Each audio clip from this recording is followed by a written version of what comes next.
제가 좋아하는 삶은 계란을 먹는 부활절 예배를 시작하도록 하겠습니다.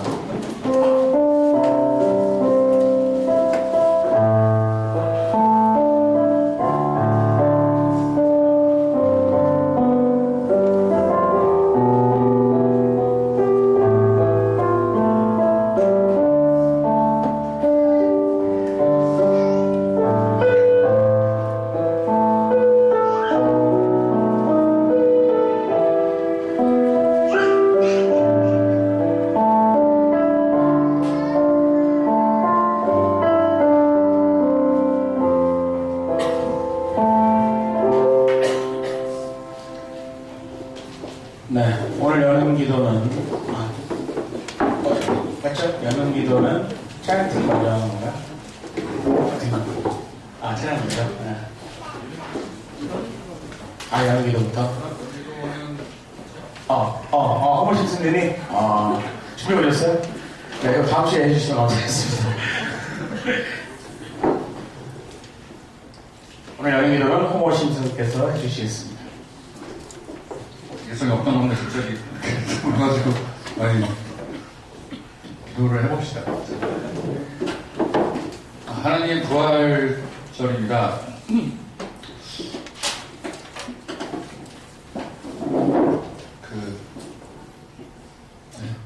예수님께서 죽으시고 다시 살아나셨다는 의미가 가끔씩 살면서 크게 와닿지 않을 때도 있고 힘들어도 그냥 생각을 해도 와닿지 않을 때도 있는데, 그래도 제가 믿는 것은 예수님께서 오셔서 고난을 받으시고 돌아가신 게 우리를 위해서는, 그리고 우리가 바닥을 치고 우리 인생에서 극단적인 결정을 내려야 해도 그래도 최후로 믿을 수 있는 보호가 너라는 거, 그래서 그거 하나로 믿고 다시 일어날 수 있다는 거, 그거 하나는 아주 감사드립니다. 전혀 의롭지 않고 100% 죄인인 우리를 위해서 100% 의로우신 하나님께서 돌아가셨음에 감사드리고, 또 우리가 그 은혜에 또 감사하고 찬양하며 예배드리기 원합니다. 예수님의 이름으로 기도했습니다. 제가 정신없이 올라오는 바람에 악보를 놓고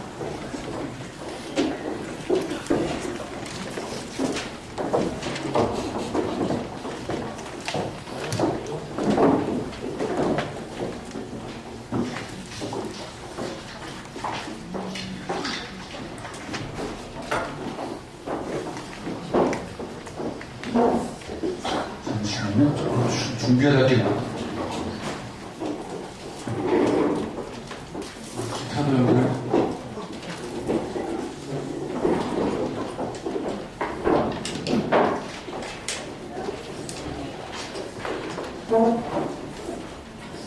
네, 제 생설수술하는 기도 들으시느라고 수고 많으셨고요. 오늘 부활절입니다. 예수님께서 돌아가셨다가 다시 살아나신 거를 기념하는 날이고요. 그래서 저번 주에는 멘붕 예배였다면 이번 주는 멘붕 탈출하는 예배입니다. 그래서 즐겁고 기쁘게 되어야 되는데 너무 상이 좀 텐션이 안 좋아요. 우울해졌기 때문에 우울한 찬양이 될 것 같습니다. 그래서 우울하게 찬양을 한번 불러봅시다. 혼자가 아닌 나. 여러분 혼자가 아니죠? 외로움 마시고.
합시다. 다음 곡은 살아계신 주를 합시다. 불러보겠습니다. 자, 활기차고 위치하고 하자. 치즈하게 물어보시죠. 하나, 둘, 한 박자씩.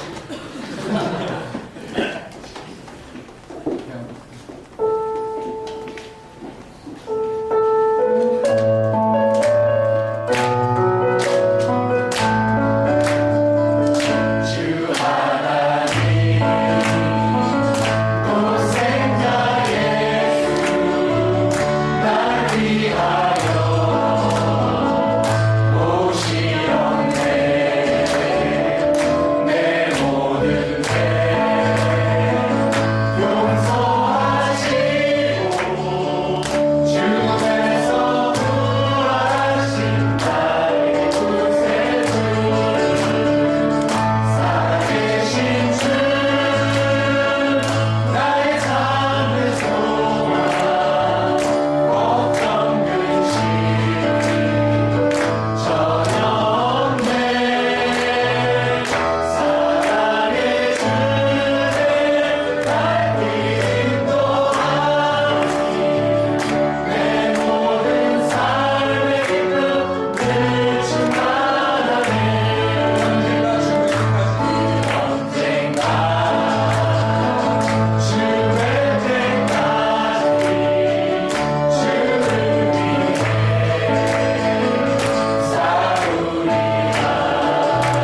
마지막으로 주님 다시 오실 때까지 저희는 조용히 부르겠습니다.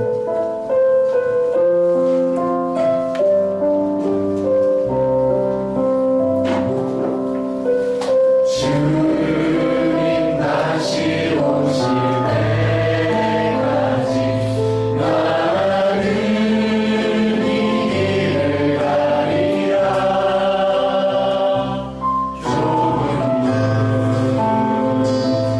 좁은 길 나의 십자가 지고 나의 가는 이 길에서 나는 주님을 보리라. 영광의 내 주님 나를 맞아주시오. 주님 다시 오실 때까지 나는 일어나 달려가리라. 주의 영광 온 땅 덮을 때 나는 일어나 노래하리. 내 사모하는 주님 온 세상 구주시리라. 내 사모하는 주님 영광의 왕이시라. 주님 다시 오실 때까지 주님 다시 오실 때까지 나는 이 길을 가리라. 좁은 길 나의 십자가 지고 나의 가는 이 길에서 나는 주님을 보리라. 영광의 내 주님 나를 맞아주시오. 주님 다시 오실 때까지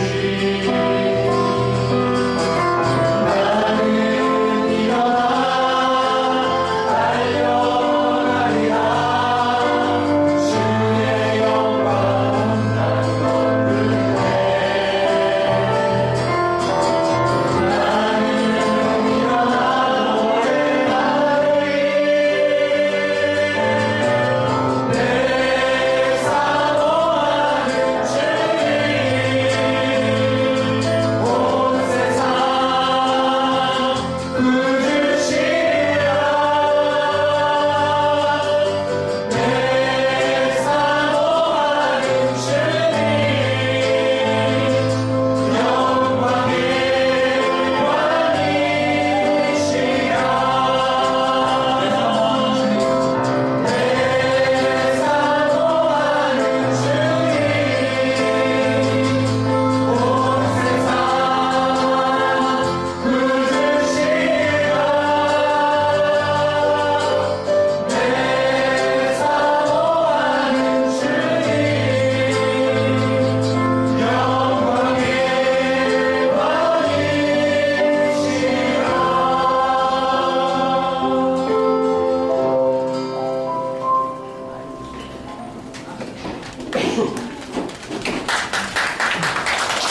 네, 주님께 영광의 박수 올려드리겠습니다.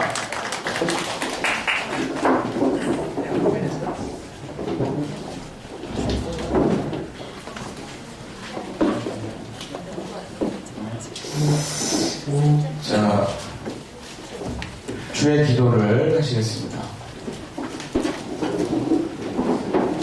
하늘이신 우리 아버지, 아버지의 이름을 거룩하게 하시며 아버지의 나라가 오게 하시며 아버지의 뜻이 하늘에서와 같이 땅에서도 이루어지게 하소서. 오늘 우리에게 일용할 양식을 주시고 우리가 우리에게 잘못한 사람을 용서하여 준 것 같이 우리의 죄를 용서하여 주시고 우리를 시험에 빠지지 않게 하시고 악에서 구하소서. 나라와 권능과 영광이 영원히 아버지의 것입니다. 아멘. 네. 다음 우리 함께 나누는 기도 시간인데요. 기도 제목이 있으신 분, 같이 나누고 싶은 기도 제목이 있으신 분, 그리고 한 주일 동안이든 그 이전부터라도 혼자 감당하기 힘든 기도 내용이나 같이 기도해 줬으면 하는 내용이나 아니면 우리 모두에게 다 알리고 싶은 좋은 소식이 있으신 분, 어쨌든 기도입니다. 기도니까 나와주셔서 자유롭게 앞으로 나오셔서 눈을 뜨고 하는 우리 교회만의 기도입니다. 함께 나누는 기도 하실 분들은 앞으로 나와주시면 감사하겠습니다.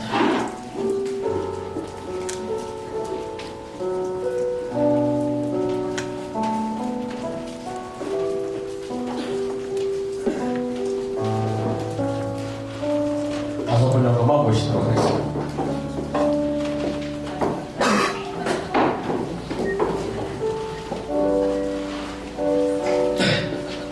나오시려고 갑자기 안 나오시네요. 나오시는 분.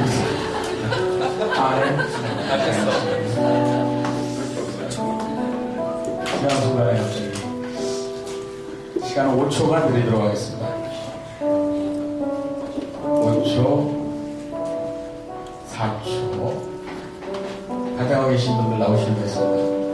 3초, 2초, 1초. 네. 오늘 우리 위에 처음 오신 분 한번 손들어 주시겠습니다. 아니, 시키라고 그런 게 아니고 박수 보내드리려고 환영의 인사드리려고. 자, 서울에 처음 오신 분 손 들어주세요. 네, 한 분, 두 분, 두 분밖에 안 계세요? 박수 한번 보내드릴게요. 감사합니다. 앞에 계신 분이 나와서 대표 인사 한번 하나씩 부탁드리겠습니다. 그래서 지금 맨 앞에 앉으시고요. 성님입니다. 그리고 오늘 좀 자기가 멀리서 왔다. 멀리서 왔다. 내가 제일 멀리서 보았다. 계신가요? 어디서 오셨어요? 어디요? 구미. 오, 구미. 그런 데서 오셨구나. 익숙한 도시. 제가 인사를 해주시는 것 같아요. 네. 멀리서 오신 분께 박수 한번 해주세요.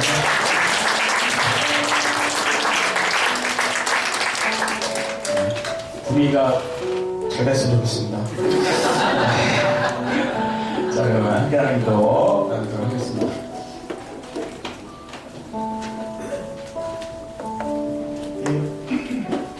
네, 반갑습니다. 올해 초까지 변호사로 이제 활동을 하다가 몇 개월째 지금은 이제 일을 쉬고 이런저런 일들을 준비하고 고민하고 있는 중에 시간이 낮아서 목이 잠겼네요.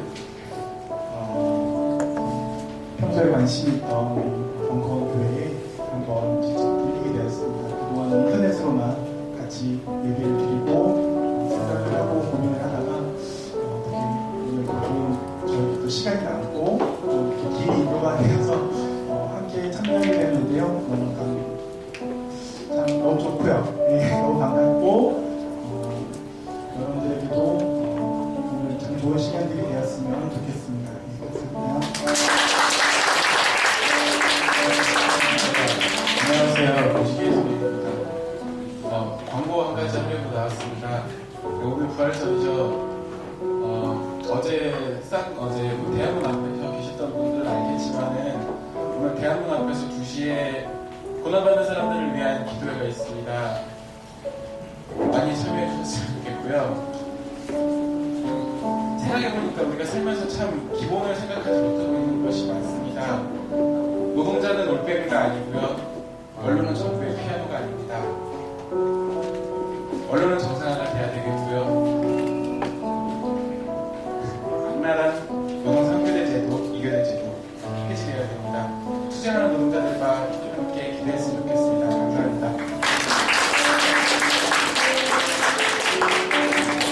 안녕하십니까. 오늘 제가 기도하는 거는 4월에 3월 1일부터 국민TV 라디오 방송이 개시되는 소식이 됐습니다.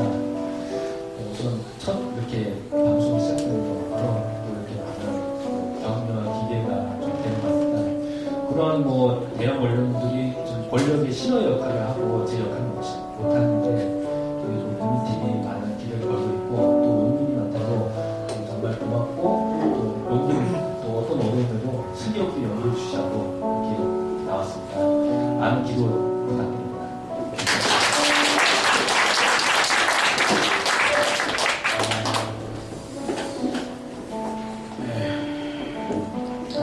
오늘 저는 공연이 마지막 날이고요.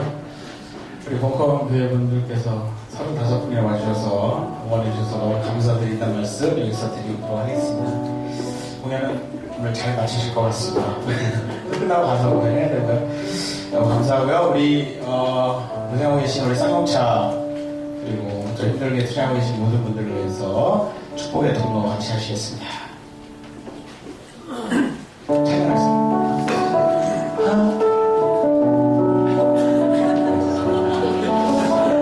거의 1년 했는데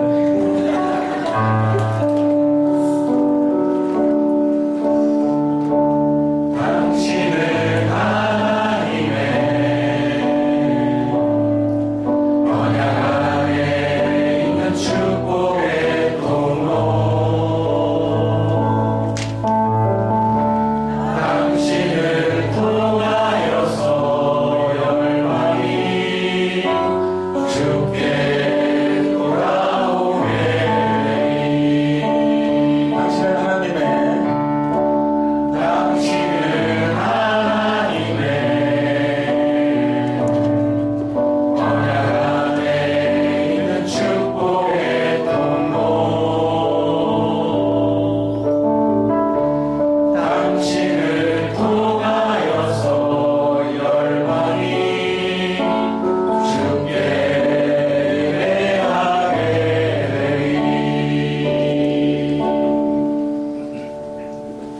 네. 오늘이 세례식하고 성찬식이 있는 날입니다. 제가 드디어 본건교회가 처음인데 오늘 세례를 받는 날이라고 세례식에 그렇습니다. 저하고 3명이라고 그러는데 어떤 분이 있으세요? 저를 포함한 3분이라고 했는데 어디 계시죠? 네, 이따 뵙도록 하고요. 네, 알겠습니다. 오늘 말씀 제가 본관에서 이제 세례를 받고 성찬을 할 수 있는 작년에 빵을 못 먹었던 생각이 들면서 아무튼 점점 하나님을 더 믿고 있는 게 사실인 것 같습니다. 지금. 그러면 오늘 말씀 나눔 그 길 가운데 말씀은 우리 조슈아 아니크스 하시는데 요한복음 3장 1절부터 8절까지의 말씀입니다. 이게 좀 길어서 다 같이 읽도록 하겠습니다. 바리새파 사람들 가운데 니고데모라는 사람이 있었다. 그는 유다인들 전도자들은 한 사람이었는데 어느 날 밤에 예수를 찾아와서 선생님, 우리는 선생님을 하나님께서 오시기를 했습니다. 하나님께서 우리에게 아시지 않고서야 누가 선생님처럼 그런 기적들을 행할 수 있겠습니까? 하고 말하였다. 그러자 예수께서는 정말 잘 들어보라. 누구든지 새로운 하나님이 아니면 아무도 하나님의 나라를 볼 수 없다 하고 말씀하셨다. 니고데모는 다 자란 사람이 어떻게 다시 태어날 수 있습니까? 다시 어머니 뱃속에 들어갔다 나올 수 있지 않습니까? 하고 물었다. 정말 잘 들어보아라. 물과 성령으로 나지 않으면 아무도 하나님 나라에 들어갈 수 없다. 유에서 나온 것은 유이며 영에서 나온 것은 영이다. 되리이다. 새로 나야 된다는 이 말을 이상하게 생각하지 마라. 사람은 제가 물고 싶은 대로 문다. 너는 그 소리를 듣고도 어디서 들어와서 어디로 가는지를 모른다. 성령으로 가는 사람은 누구든지 너와 마찬가지다. 그 다음에는 갈라디아인들에게 보낸 편지 2장 1절 19절 B부터 20절 22절까지 읽겠습니다. 나는 그리스도와 함께 십자가에 달려 죽었습니다. 이제는 내가 사는 것이 아니라 그리스도가 내 안에 사시는 것입니다. 마르코복음서 14장 22절부터 24절까지 그들이 음식을 먹고 있을 때 예수께서 빵을 넣어 축복하시고 제자들에게 떼어 나눠주시며 따라오라 이것은 내 몸이다 라고 말씀하셨다. 그리고 잔을 들어 감사의 기도를 올리신 다음 제자들에게 건네시다. 그들은 잔을 돌려받아 마셨다. 그때 예수께서 이렇게 말씀하셨다. 이것이 나의 피다. 나는 사람을 내어 내가 우리는 내게 받다. 오늘 말씀은 조슈아님께서 해주시겠습니다.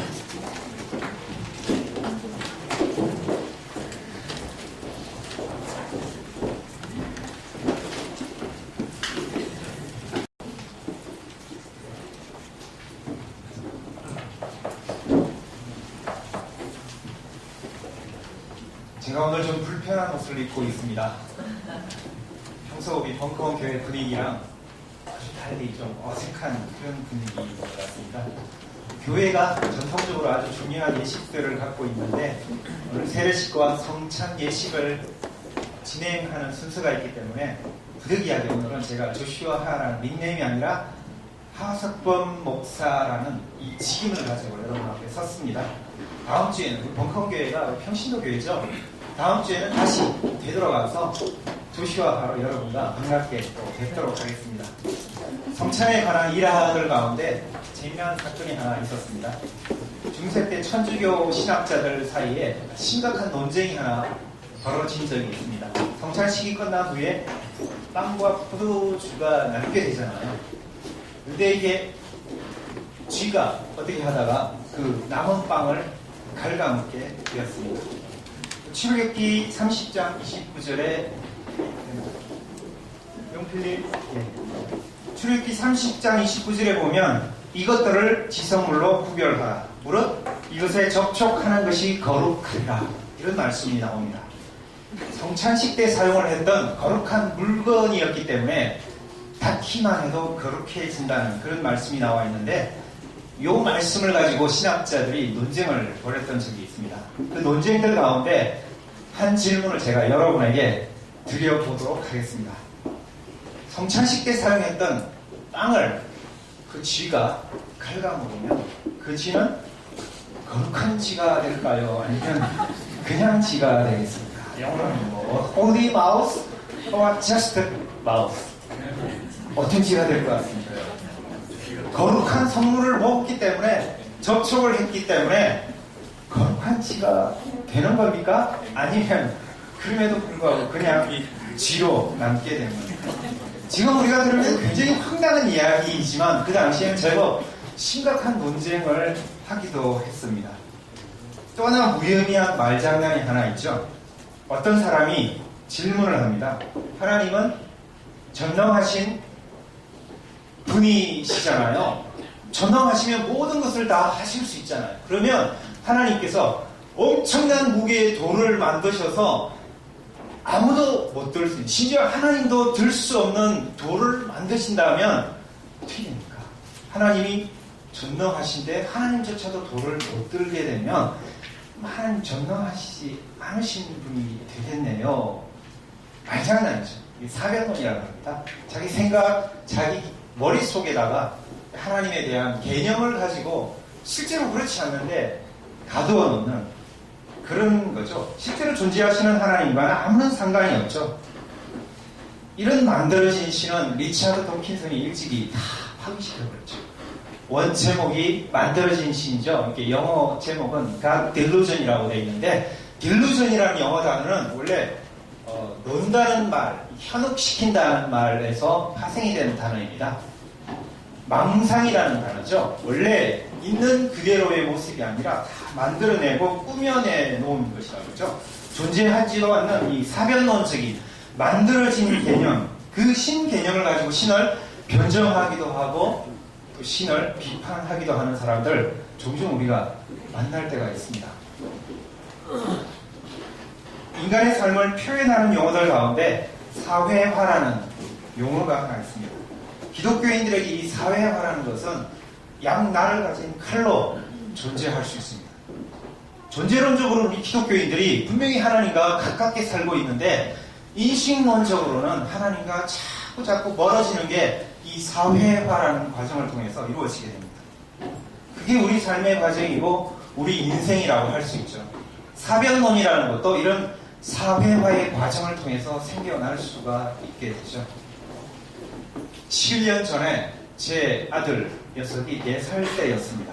가족이 함께 주일 예배를 드리러 왔습니다. 제가 목회자이기 때문에 함께 가족이 예배 드리는 거 쉽지 않죠. 그런 시간이 생겨서 가족들이 다 함께, 아이가 어렸기 때문에 유아 예배실로 들어갔습니다. 잠시 후에 제 아들 예성이가 4살짜리 아들이 두 손을 모으고 하나님께 기도하는 모습을 지켜보았습니다. 그리고 조금 있다 제가 아들에게 물어보았죠. 예성아, 너 하나님께 뭐라 기도했어? 제 아들이 대답합니다. 하나님, 우리에게 오세요. 이렇게 기도했어요. 그래? 그럼 하나님 뭐라고 그러셨어? 너희들이 내게로 와라. 이 순간에 제 머리가 쭈비쭈비 쓰면서 전율 같은 감정이 확 생겨나더라고요. 그런 일들이 사실 많이 있었습니다. 2주 전에 제가 아침을 먹으면서 이제 15살 중2 사춘기 절정, 사람이 아니모니다. 이 정도 된 아들 녀석에게 다시 한번 질문을 한번 해보았죠. 예성아, 너 어릴 때 그런 일이 있었는데 기억나? 아니요? 한마디로 그냥 딱 얘기를 하더라고요. 물론 무엇이 어딘가 깊은 곳에는 나만 있을 수 있겠지만 그렇습니다. 사회화라는 것, 인간은 소위 분리, 개별화라는 분화 과정을 거치게 되죠. 엄마 뱃속에 있을 때, 그리고 막 태어난 지 얼마 지나지 않는 1년 반 정도의 심리학자들이 이야기를 하는데요. 그동안에는 이 아이가 엄마랑 떨어져 있다는 생각을 하지 않습니다. 세상도 나랑 떨어져 있다는 그 생각을 전혀 하지 않는다는 거죠. 깍꿍놀이 아시죠?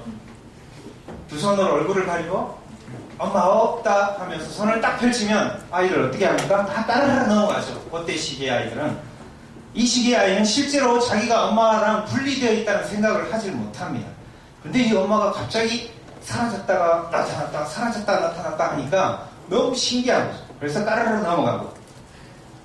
시간이 흘려서 이 아이가 사회화를 거쳐서 점점 독립된 인격체를 갖게 됩니다. 분화 과정을 거쳐서요, 엄마라는 존재로부터도 멀어지고 세상이라는 이 존재로부터 분리가 됩니다. 세상과 자연으로부터 분리된 자기 자신의 존재를 찾아가는 것이 사회화라는 이 용어로 설명할 수 있습니다. 그럼에도 불구하고요, 사회화라는 이 단어는 역설적으로 우리가 가지고 있는 많은 것들을 잃어버리게 만드는 그런 용어가 되기도 합니다. 성장 과정에서 중심적인 많은 메시지들을 우리 안에 내면화 시켜가면서 그 과정에 너무 많은 것들을 잃어버리는 슬픈 과정입니다. 제가 아는 신학자 가운데 한 분이 이 4살 때 제 아들이 가졌던 것과 똑같은 일을 이야기 하나 언급을 했습니다. 4살 먹은 여자 딸아이가 하나 있었는데 동생이 하나 생겨났습니다. 엄마가 병원에서 이 아이 동생을 낳고 3일 만에 집으로 찾아왔습니다. 몇 시간도 채 되지 않아서 이 4살 아이가 엄마한테 부탁을 하나 합니다. 엄마, 내 동생과 잠깐만이라도 좋으니까 내 동생이랑 단둘이서 방에 있게 해달라. 엄마가 갑자기 이렇게 부탁을 하니까 불안하죠. 근데 갓난아이가 태어날 걸 대비해서 방에다가 인터컴을 설치를 했기 때문에 소리를 귀 기울여서 들으면 괜찮을 거야 이렇게 생각하면서 허락을 했죠. 잠시 후 이 아이가 갓난아기와 둘만 있는 그 공간으로 들어갔습니다. 가만히 귀를 기울여서 들어보니까 이런 소리가 들립니다. 너 내게 하나님에 대해서 말해줄래? 난 이제 거의 다 잊어버렸어. 아주 놀라운 일인 동시에 슬픈 사건이죠. 이 땅에 우리를 보내신 분이 하나님이라는 사실을 드러내주는 사건입니다. 아이들이 어렸을 때는 그 사실을 많이 알고 있는데 커가면서 우리를 품에 안아주시고 우리를 부둥켜 안아주시는 그 하나님을 잊어버리게 되는 그 슬픈 과정이 바로 사회화라고 할 수 있죠. 다시 태어난다는 것, 중생이라고 그러죠. 이 중생은 바로 이 거꾸로 거슬러 올라가는 그 과정이라고 생각해 볼 수 있습니다. 사회화라는 이 용어를 거슬려서 다시 한번 되돌아가는 그게 바로 중생이죠.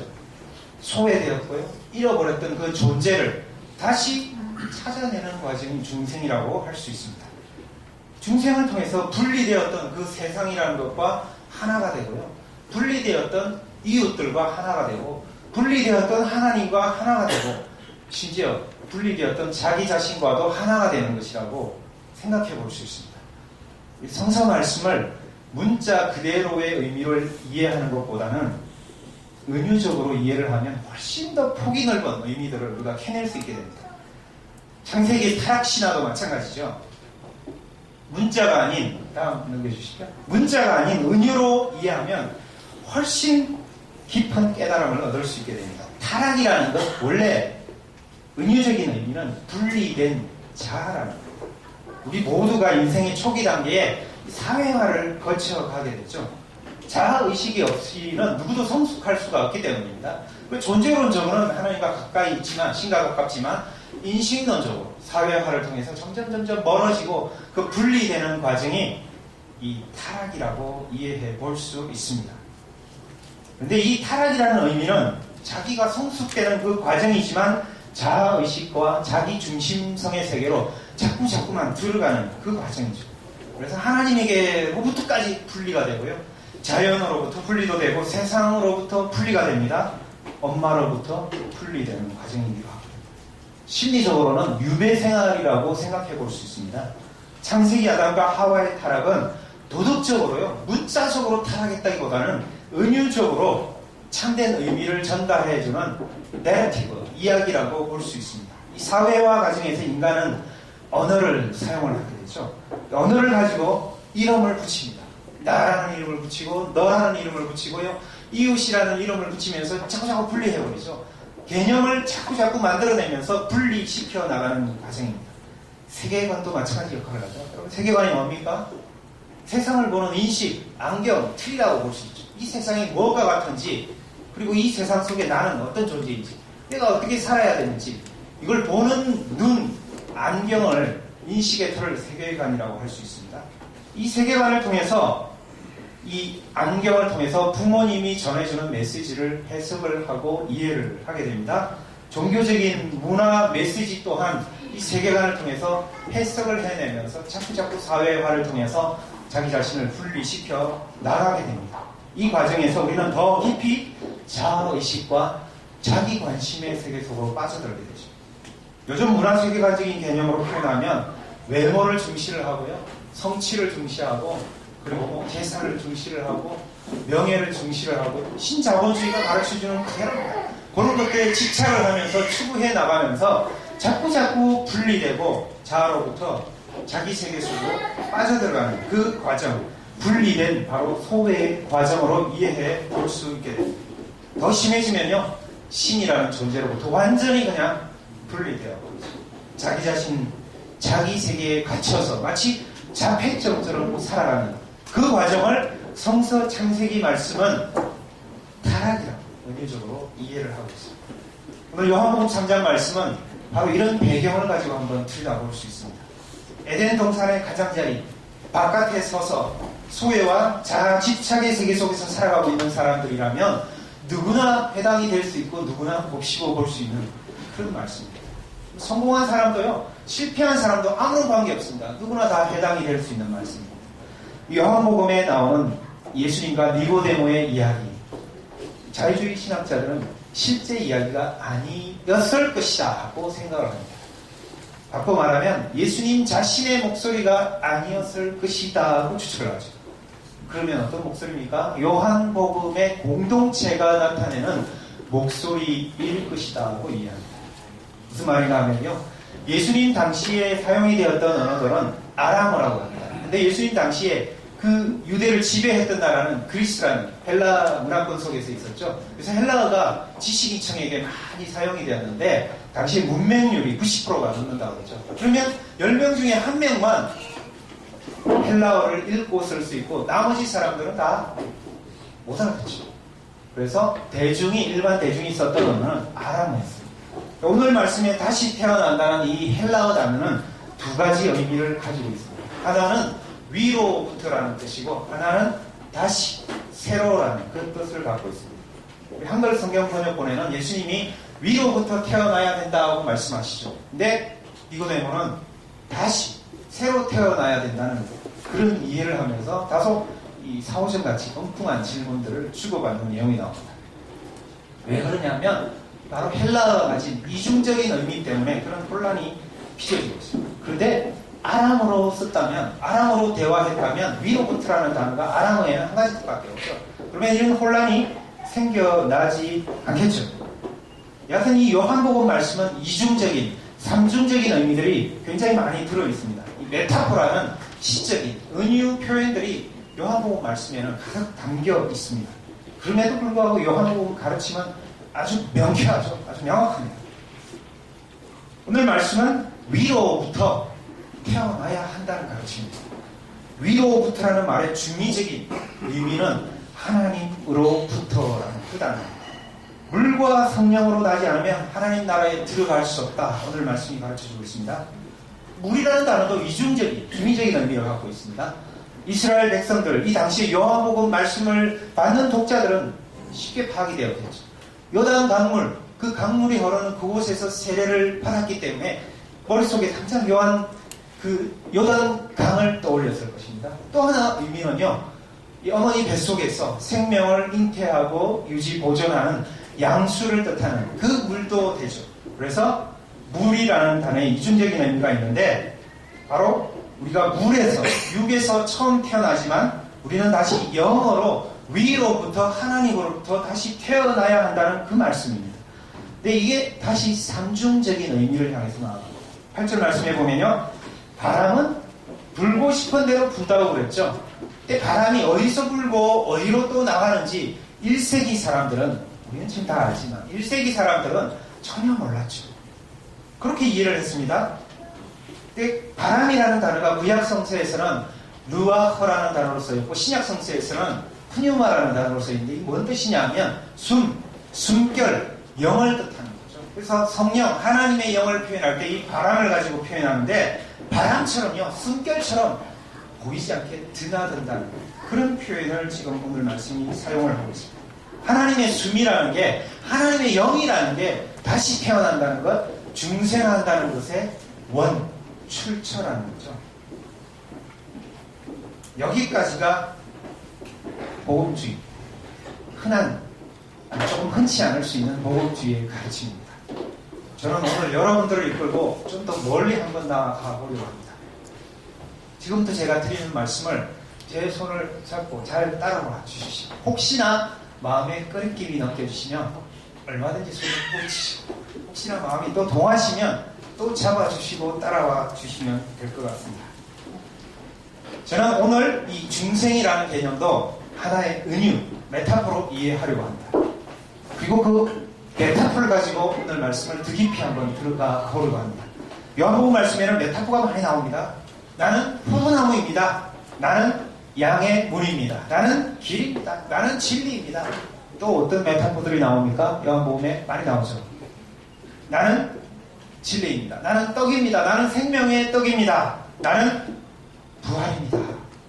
이런 표현을 신학은 에고 에임이라고 그러죠. 나는 무엇과 같다는 은유로 이해하는 중요한 신학적인 표현입니다. 은유는 문자적인 참은 아니죠. 근데 은유는 참된 것을 전달하는 중요한 도구가 될 수 있습니다. 여러분, 예수님이 나는 빵입니다. 예수님이 밀가루 빵은 아니잖아요. 예수님 나는 길입니다. 예수님이 아스팔트 길은 아니잖아요. 그런데 참을 전달해 줄 수 있습니다. 내 마음은 호수가 아니고요. 호수입니다 할 때 제 마음이 호수 아니잖아요. 근데 제가 의미하는 것은 제 마음이 호수와 같다는 은유를 표현하죠. 요한복음 말씀을 이렇게 이해할 때 훨씬 더 깊고 폭넓은 의미들을 우리가 캐낼 수 있게 됩니다. 대부분의 종교인들에게 이 중생 체험은 아주 강렬한 단회적인 체험이 아니고요. 일평생 계속되는 점진적인 일평생의 과정일 때가 많습니다. 왜냐하면 중생 안에는요, 과거의 정체성에 대해서 죽는 것, 과거의 존재 방식에 대해서 죽는 유비가 들어있기 때문입니다. 신앙이 성숙하면 성숙할수록 이 하나님의 영의 통치를 받아서 훨씬 더 폭넓게 깊게 중생의 삶을 경험할 수 있게 됩니다. 그렇기 때문에 상당한 시간이 요구되고 상당한 노력을 요구하는 긴 걸음이 되는 게 중생이라고 할 수 있습니다. 이런 면에서 보면 중생은 예수님이 걸어가신 그 길일 수가 있게 되죠. 그 길을 건너는 것이 중생이 될 수 있습니다. 예수님이 먼저 걸어가셨고 우리들을 제자로 부르셨잖아요. 그리고 손을 내밀어서 너희도 내가 걸어간 그 길을 걸어라. 예수님의 길을 걸어가는 것 자체가 점진적인 일평생 계속되는 이 중생의 의미라고 볼 수 있습니다. 바울 사도가 갈라디아인에게 보낸 오늘의 편지에서 똑같은 메타포를 갖고 가르쳐주고 있습니다. 2장 19절에서 되돌아가셔야 되거든요. 2장 19절에서 20절 말씀입니다. 나는 그리스도와 함께 십자가에 달려 죽었습니다. 이제는 내가 사는 것이 아니라 그리스도가 내 안에 사는 것입니다. 이렇게 해놨죠.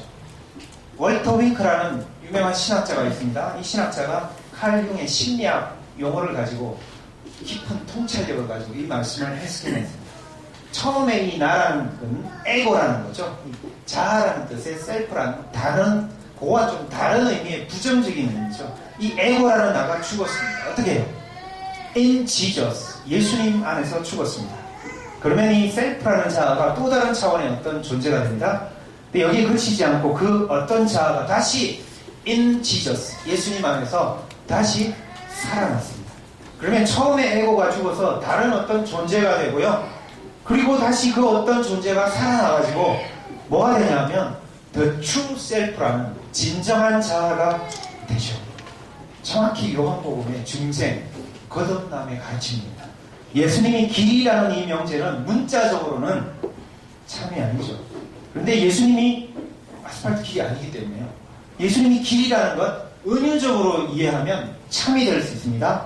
그 길 안에는 죽음의 유비가 들어있고요. 생명의 유비가 들어있습니다. 예수님의 죽음과 생명이란 그 길 안에서 참된 가치관, 참된 세계관이 핵심적인 가르침이 녹아져 있기 때문입니다. 과거의 삶은 죽었습니다. 어떻게? 예수님 안에서요. 새로운 삶, 새로운 생명이 시작이 되었습니다. 어떻게? 예수님 안에서요. 예수님 안에서, 예수님의 가치 안에서 우리는 새로운 삶을 살 수 있게 되었습니다. 예수님의 길 가운데로 우리가 들어갈 수 있게 되었죠. 예수님의 길을 걸어갈 수 있게 되었습니다. 이게 바로 사회화를 거슬려 되돌아가는 중생의 은유적인 의미입니다. 길을 따른다는 것, 그럼에도 불구하고요, 유대교의 아주 흔한 이미지입니다. 세계 종교의 가르침에 아주 흔한 진부한 표현이기도 합니다. 예수님을 따른다는 것, 예수님의 길을 건넌다는 것과 똑같은 의미죠. 근데 그 길은요, 교리나 도그마, 예수님에 관한 어떠한 지식을 깨달아 아는 게 아니죠. 예수님이 취한 방식대로 가치관을요, 세계관을 내가 취하는 것이고요. 예수님의 언어를 내가 습득을 하는 거고, 예수님의 호흡법을 익히는 거고, 예수님의 발자취를 따라서 스텝을 하나하나 보조를 맞춰가는 게 길을 걸어가는 겁니다. 그리스도 안에서, 예수님 안에서 이런 표현들 사도 바울이 굉장히 좋아하고 즐겨 쓴 표현입니다. 그 길 가운데라는 은유가 담겨있죠. 예수님 안에 새 삶의 길을 말하면서 사도 바울은 그 열매로 자유, 기쁨, 평화, 사랑 이런 단어들을 굉장히 많이 쓰면서 강조를 했습니다. 예수님 안에서 예수님의 길을 걷는 사람들은 자유를 얻게 됩니다. 예수님의 길을 걸어가는 사람들은 당연히 평화로운 마음을 갖게 되죠. 예수님은 길입니다. 예수님은 우리에게 하나님의 길로 존재를 하고 있습니다. 요한복음의 이 말씀의 은유적인 의미를 곱씹어 보면 예수님이 하나님 말씀으로 성육신을 하시고 예수님이 가르치시고 예수님이 살아내시고 우리에게 보여주셨던 그 길은요, 보편적인 길입니다. 배타적인 길이 아닙니다. 다른 종교인들의 눈으로 보면, 예수님을 다른 종교들의 눈으로 보면 오랜 역사를 거치면서 종교들을 통해서 가르쳐 주었던 바로 그 변화, 트랜스포메이션이라는 그 변화, 컨버션이라는 그 회개가 정확하게 그 길을 통해서 예수님이 살아내셨고 구현해 내셨다는 것을 다른 종교의 눈으로, 시선으로 보면 확인이 되는 겁니다. 예수님이 유일한 길이라고 가르치는 이 보통 아주 보수적인 근본주의 교회에서 볼 때는 제가 지금 하고 있는 말이 굉장히 약간의 혼란스러운 부분이 될 수도 있습니다. 그러나 예수님은 분명히 하나님을 향한 배타적인 길이 아니고요, 보편적인 길을 실제로 걸어가셨고 보편적인 그 길을 여러분에게, 저에게 가르쳐 주셨습니다. 일부 기독교 신학이 이 보편적인 길을 배타적인, 배반적인 길로 바꿔왔죠. 그러나 예수님이 가르치신 그 길이 세계 종교들의 길과 보편적인 공통성을 갖고 있다는 사실은 혼란이 아니라 우리에게 축하할 수 있는, 축하받을 수 있는 일이 됩니다. 왜 그럴까요? 오순절 성령 강림 사건이 사도행전에 나옵니다. 여러 지역에서 모인 사람들이 방언을 하면서 여러 지역 언어로 방언을 하죠. 근데 그 여러 지역 언어들을 다 이해하고 해석을 하게 되죠. 구약성서에 바벨탑 사건이 나오잖아요. 하나님으로부터 분리를 선언하고 소외되었던 사람들이 탑을 하늘 끝까지 쌓아가니까 하나님이 탑을 쓰러뜨리면서 언어들을 다 흩어내면서 나누어버렸다는, 그것조차도 은유라고 이해할 수 있습니다. 근데 사도행전의 이 성령 강림 사건은 그 나누어졌던 언어들을, 나누어졌고 분리되었던, 소외되었던 것들을 다시 하나로 끌어모아서 다 이해하고 다 알아들었잖아요. 하나님의 영이 임했을 때에 통일된 하나님의 하나님 되심이 드러났다는 것, 바로 모든 사람들이 하나님의 사건을 체험했다는 것을 드러내주는 사건입니다. 마찬가지로 예수님이 걸으셨던 이 보편적인 길이라는 것, 기독교가 참의 종교가 될 수 있다는 것을 확정해주는 가르침입니다. 다른 보편적인 종교들이 예수님의 길 가운데서 이 사실을 분명히 확인할 수 있게 됩니다. 평화를 일구는 거죠. 생명을 살리고 자유를 가져다주고 구원을 가져다주는 그런 자리를 그 사람들이 인식을 하든 인식하지 않든, 받아들이든 받아들이지 않든 평화의 하나님이, 정의의 하나님이 그 자리에 함께 계신다는 것, 그게 저의 신앙 고백입니다. 예수님께서도 일찍이 가르치셨죠. 하나님은 공평하게 믿는 사람이나 믿지 않는 사람이나 햇빛을 주시는 분이시다. 공평하게 하나님은 모두에게 비를 주시는 분이시다. 그러면 우리가 어떻게 그 길을 걸어갈 수 있겠습니까? 예수님의 심장 이식을 받아야 한다는 겁니다. 예수님의 주특기가 컴패션이라는 단어죠. 영어 단어에 컴패션 할 때 컴은 언제가 제가 말씀을 드린 일이 있을 것 같은데요. with라는 단어죠. 뭐뭐와 함께. 패션이라는 것은 순환을 뜻하기도 하지만 영어 사전 뒷줄로 내려가다 보면 격동, 격정하는 마음이라는 거죠. 네? 격동하는 마음이 예수님이 만나는 사람들, 환자들, 아픔을 겪고 질고를 겪는 사람들 속에 똑같이 동의시되어서 나타난다는 게 컴패션이라는 단어. 예수님의 사역 가운데, 삶의 자리에서 그 단어가 그대로 녹아져 있었습니다. 예수님이 걸으시는 그 길은 하나님처럼, 예수님처럼 그 마음을 가지고 심장 이식을 받아서 걸어가는 길이죠. 하나님의 자비하심을 느끼는 길입니다. 하나님 자비하십니다, 이런 표현 많이 쓰시죠. 자비라는 단어도 자궁에서 파생이 된다는 겁니다. 그럼 자궁이 하는 역할이 뭡니까? 생명을 인트시키고 생명을 유지하고 보존하는, 하나님이 자궁과 같은 그 자비하심의 길을 바로 우리가 예수의 길을 걸어갈 때에 함께 해주신다는 그런 표현입니다. 지난주에 우리 벙커원 교회 식구들과 함께 주호수님 공연을 우리가 다 35명 처음으로 간 것 같은데 공연을 같이 보았습니다. 그 덕분에 제가 배타성이라는 단어, 텃세라는 단어에 대해서 곱씹어 볼 수 있었습니다. 이 텃세라는 주제를 깊게 연구한 레나비스라는 철학자의 말이 마음에 팍 와닿았습니다. 텃세라는 것, 배타성에서 벗어날 수 있는 길은 바로 우리 곁에 있는 이웃들, 그 고통받는 이웃들의 얼굴을 대면하는 것이라 이렇게 표현을 했습니다. 이웃이 겪고 있는 아픔이요, 이웃이 겪고 있는 그 슬픔, 신음소리를 귀 기울여 들으면서 그 얼굴을 바라보는 것이 바로 베타성이라는 텃세라는 것에서 벗어날 수 있다는 그 표현이죠. 그럼 어떻습니까? 오늘 성서의 가르침이 그대로 있지 않습니까? 예수님의 가르침, 다시 태어나는 중생의 길, 그 길이죠. 분리와 소외를 나오면서 신의 자리에서 멀어져 있던 그 자아중심적인 태도, 가치관을 벗어버리는 중생의 길이죠. 얼마 전 이 보탬 식구들을 통해서 여러 가지 슬픈 노동자들 소식을 전해듣고 있습니다. 쌍용 자동차 소식도 들었고요.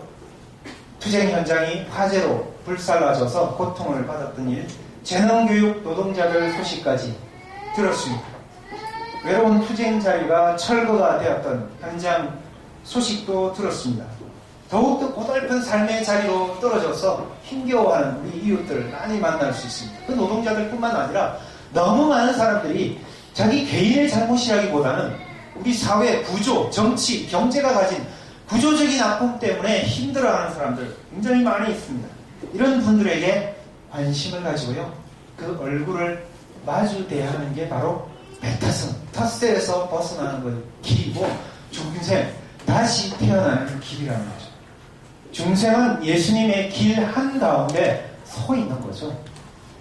그렇기 때문에 중생은 개인적이고 내면적인 길임과 동시에 사회적인 길입니다. 정치적인 길이고요, 공동체적인 길. 개인적인 것과 사회적인, 공동체적인 게 동전의 양면처럼 분리되지 않고 하나로 있는 게 중생이라고 이해할 수 있습니다. 좀 전에 말씀드렸던 월터 윙크 학자의 표현대로라면 중생이라는 것은 개인적이고 내면적인 것뿐만 아니라 원래 우리가 아닌 것, 비본래적으로 우리들을 형성한 사회적인 모든 환경들, 다시 말해서요, 사회화라는 것에 대해서 죽는 게 중생이라고 합니다. 자, 기득권을 가진 사람들이 중생을 하면 바로 자기중심적인 그 권력 자체를 내려놓을 수 있게 됩니다. 반대편에 힘없는 사람들, 약자들이 중생을 하면요, 쉽게 무기력감에 빠지는 그런 것 내려놓을 수 있게 되죠. 숙명론에 빠지고요, 권리 박탈에 침묵을 하는 이런 생각들 뒤집어서 강력하게 저항할 수 있는 용기가 중생을 통해서 생겨납니다. 합리주의자가 중생을 하면요, 마음에 이 두고 말하는 우상, 바로 그 우상에 대해서 내려놓을 수 있게 됩니다. 지배체제의 인물이 중생을 하게 되면 자기중심적인 그 권력, 능력에 대해서 내려놓을 수 있게 됩니다. 성공한 사람이 중생을 하게 되면 어떻게 될까요? 성공신화 자체를 내려놓을 수 있게 되죠. 남성 지배주의, 권력, 가부장주의 인간이 중생을 하게 되면 어떻게 됩니까? 여성을 동등한 인격체로 대하면서 존경할 수 있게 되죠.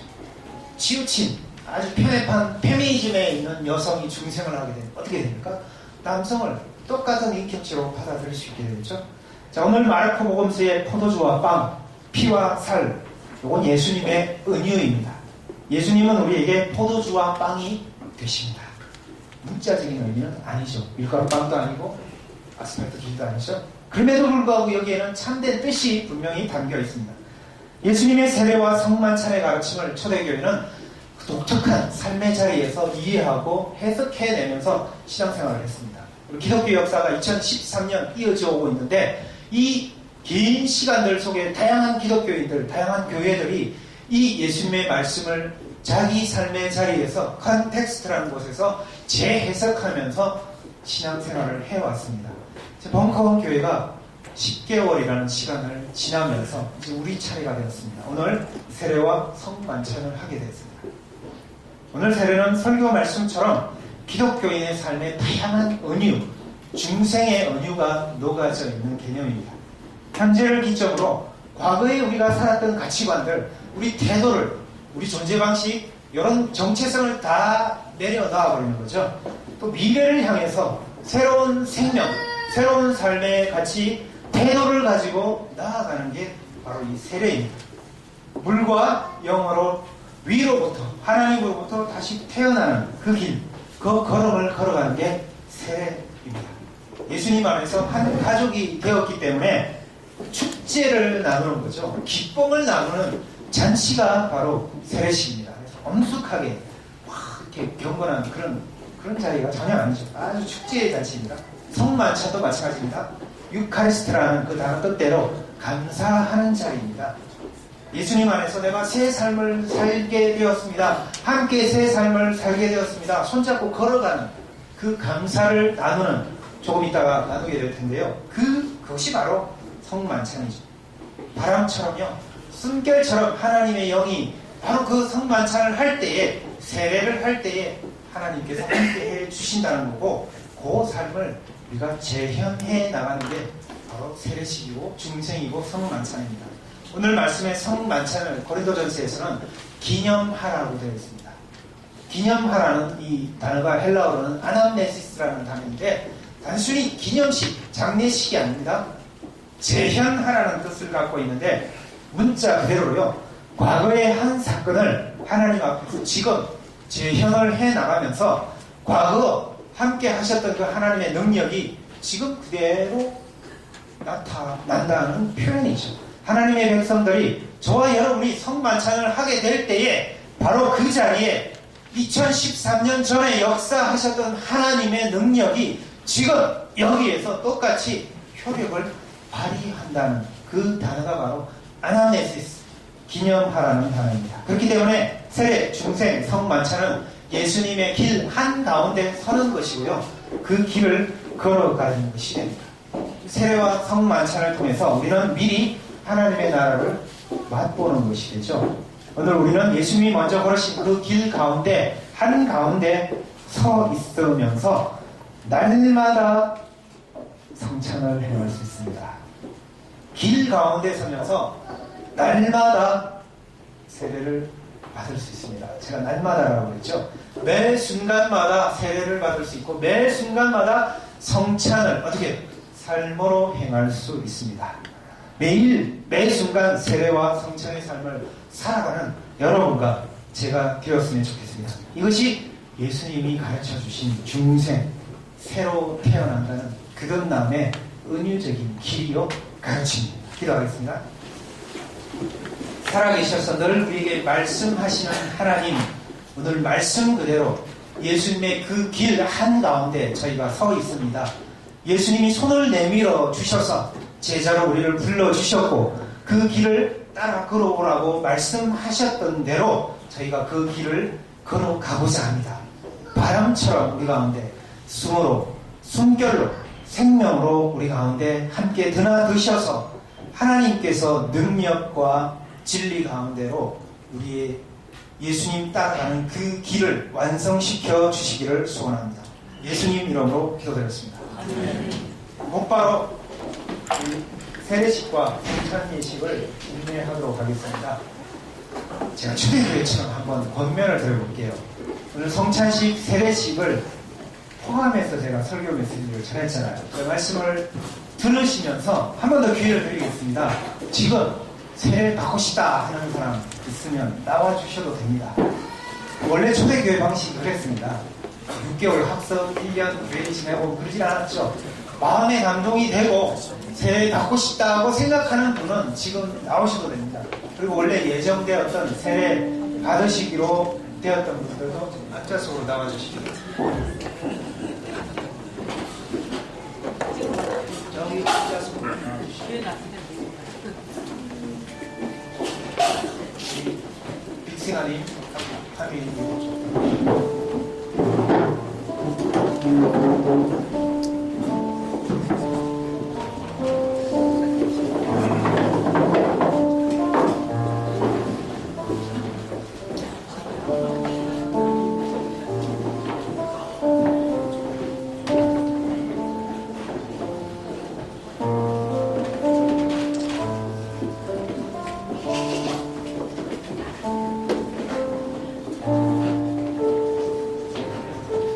세례는 우리를 예수 그리스도와 하나가 되게 하는 거죠. 마태복음 말씀에 보면 너희는 가서 모든 족속으로 세례를 받아라 그렇게 되어 있죠. 세례를 주라 되어 있죠. 그 말씀 그대로, 예수님 말씀대로 세례를 베풀어서 하나님을 믿는 우리 모든 공동체에 참여하게 되는 예식입니다. 우리 모두가 감사하는 마음, 기쁜 마음으로 참여해 주셨으면 좋겠습니다.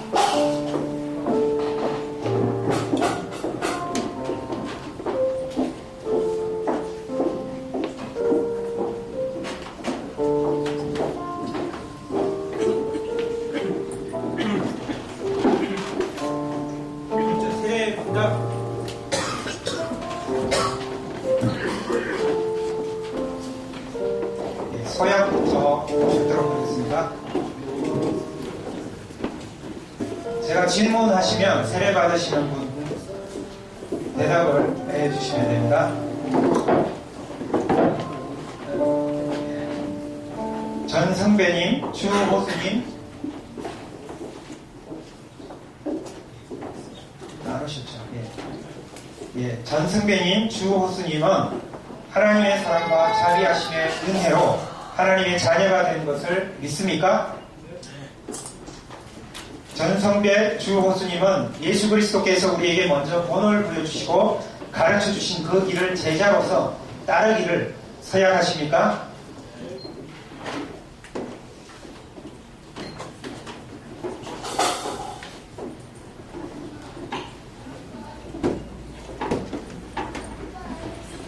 내가 하나님을 믿는 주 호수에게 성부와 성자와 성령의 이름으로 세례를 주노라. 아멘.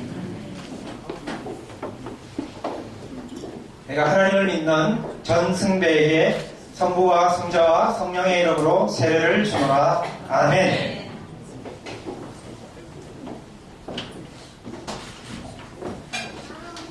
두 분 일어나 주시겠습니까? 이제 전승배 주호수님은 오늘 거룩한 세례를 받아 범코원교회 세례교인이 된 것을 주님의 이름으로 선포합니다. 아멘.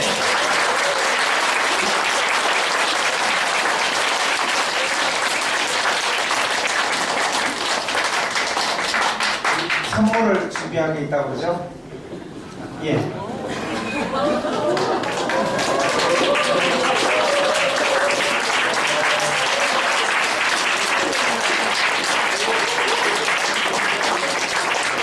같이 한번 찬양을 했으면 좋겠습니다.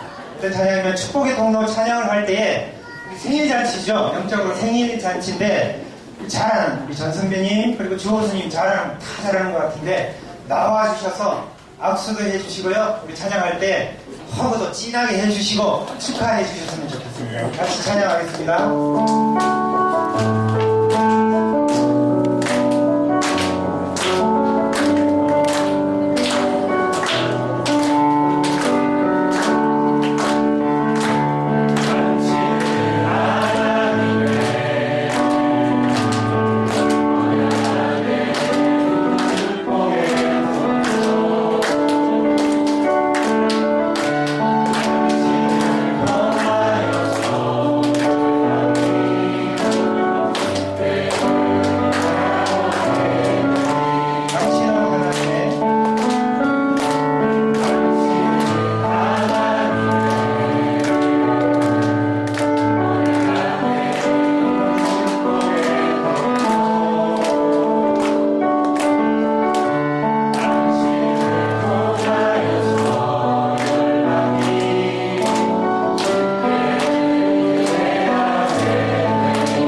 원래는 이게 세례 정서에 사진을 찍어서 끼워 넣어서 드려야 되는데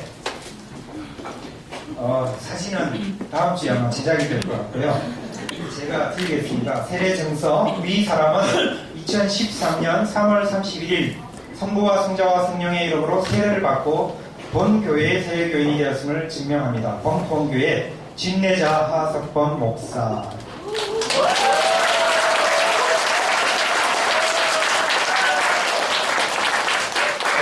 선생님입니다. 전성배님.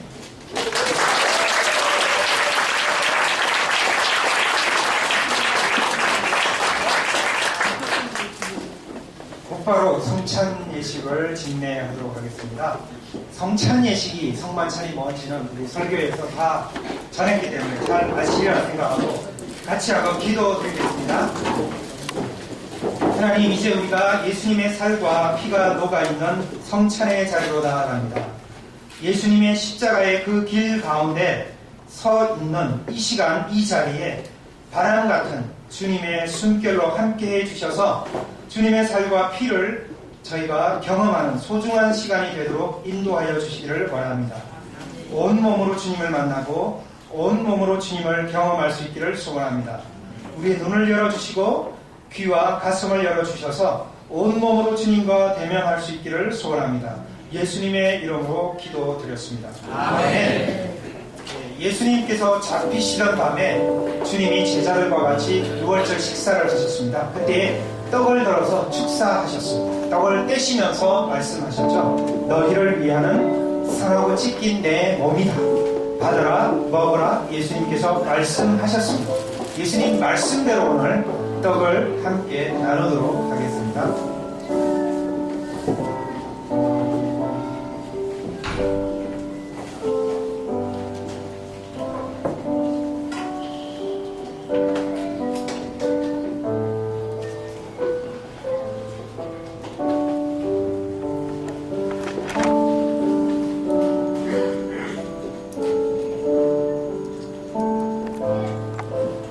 이제 나누어 주십시오.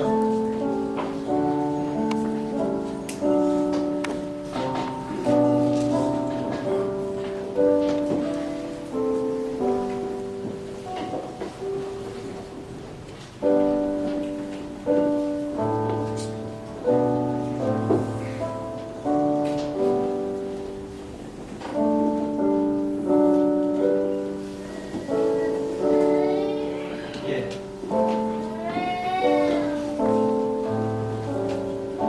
식후에 잔을 들어 축사하셨습니다. 그것을 너희를 위하여 흘리는 내 피다. 너희와 내 사이에 맺어진 새 언약의 피다. 받아라 마시라 말씀하셨습니다. 이제 예수님 말씀대로 이 잔을 받겠습니다.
못 받으신 분 손을 들어 표해 주시면 손 들어 주시는데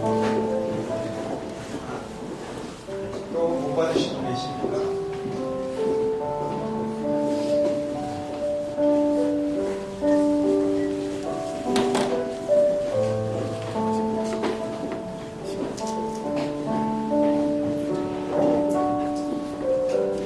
오늘 말씀 들었던 대로 심각한 표정으로 앉을게입니다. 잔치니까요. 항상 즐거워하는 자리입니다.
받으신 분 혹시 또 계신가요?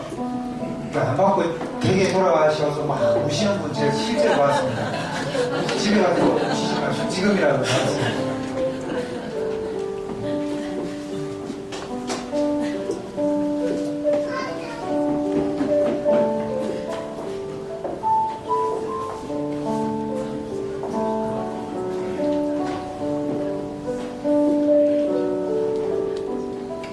다 같이 기도드리겠습니다. 사랑의 하나님, 자비하신 은혜로 우리들을 이 성찬에 참여하게 하셔서 감사합니다. 우리가 모두 하나님 나라 안에서 주님의 자녀이고 지체임을 확인하게 되었습니다. 이제 서로 사랑하고 하나가 되는 예수님의 그 길을 계속 걸어갈 수 있도록 인도해 주시기를 원합니다. 예수님의 이름으로 기도드렸습니다. 아멘. 이제 우리는 화평케 하시는 예수 그리스도 안에서 하나가 되었습니다. 예수 그리스도의 한 몸과 한 피를 받은 하나님 나라의 가족이고 지체가 되었습니다. 오늘 이 예배와 성찬 예식을 통해서 하나님이 기뻐하시는 바로 그 길, 중생의 길을 평생토록 계속해서 걸어갈 수 있는 여러분과 제가 되었으면 좋겠습니다. 이제 다 같이 제가 일어나셔서 옆에 계신 분 손을 꼭 잡으시고 함께 나가는 축복에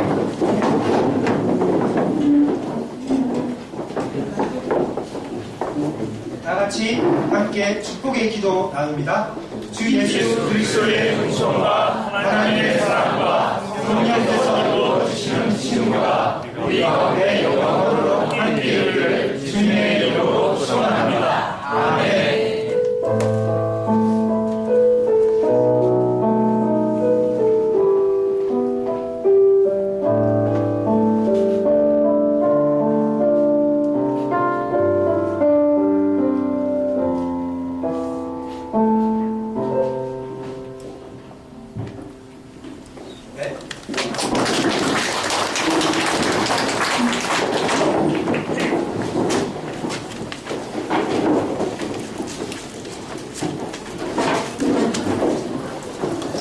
다음 주가 아니라 지금 이제 돌아왔습니다. 다시 조시아로 돌아와서 여러분께 광고 말씀 드리도록 하겠습니다. 쌍용 자동차 해고 노동자들을 위한 CMS 출범 이체 신청 계속해서 받고 있습니다. 이 연보 안내되어 있는 곳도 있고요. 지난번에 또 광고해 주셨던 그곳으로 신청해 주시면 좋겠습니다. 버텐 소모임 식구들을 통해서 신청해 주셔도 될 것 같고요. 그다음에 호수님 광고 말씀드렸던 대로 아름다운 낯선 여인 오늘 마지막이죠. 3시 맞습니까? 예, 3시에 공연 혹시 못 가신 분 있으면 좋은 공연 함께 동참해 주셨으면 좋겠습니다. 그리고 세 번째 온갖 특혜 비리로 가득한 벙커원 카페 쿠폰이 저도 받았던 것 같은데 뭔 특혜 비리가 그렇게 가득했는지는 잘 모르겠습니다.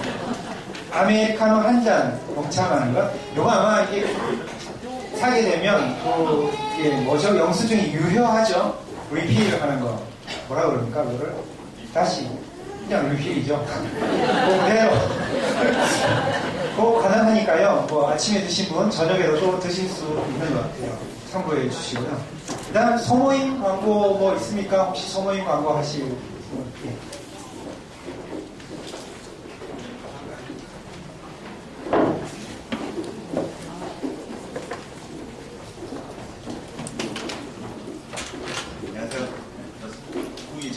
예배 스케치 촬영하고 있는 열혈곰탱이 동원하는데요. 오늘 예배 후에 우리 그 DSLR 모임을 다시 하려고 하고 있는데 생각보다 인원이 많으셔가지고 밤 모임 있을 때 얘기를 좀 할까 합니다. 지금 일요일날 모이려고 했더니 시간상 또 다른 모임하고 걸리는 게 있어서 평일날 모이는 거, 장소, 시간 이런 걸 같이 좀 얘기를 하고 싶습니다. 그래서 밤 모임 때 같이 모이셔가지고 그 얘기를 했으면 하니까 딴 데 가지 마시고 모여주시기 바랍니다. 이상입니다. 그리고 우리 예배가 마치면 밤 모임이 밤 먹는 겁니다. 여기 앞 좌석 왼쪽 편에 두리번 서성이지 마시고 그냥 앞쪽으로 오셔서 앉아 계시면 저희가 자동적으로 안내를 해드리도록 하겠습니다. 그 외에 또 소모임이 있으니까 관심 있으신 분들 관계자분들에게 표해 주시면 함께 또 교제에 나눌 수 있게 됩니다. 우리 찬양팀 오늘 이제 벙커부에 수련 받고 떡도 먹었습니다. 감사드리고요. 아무튼 자 오늘 예배 우리 차연이가 함께 마무리 짓도록 하겠습니다.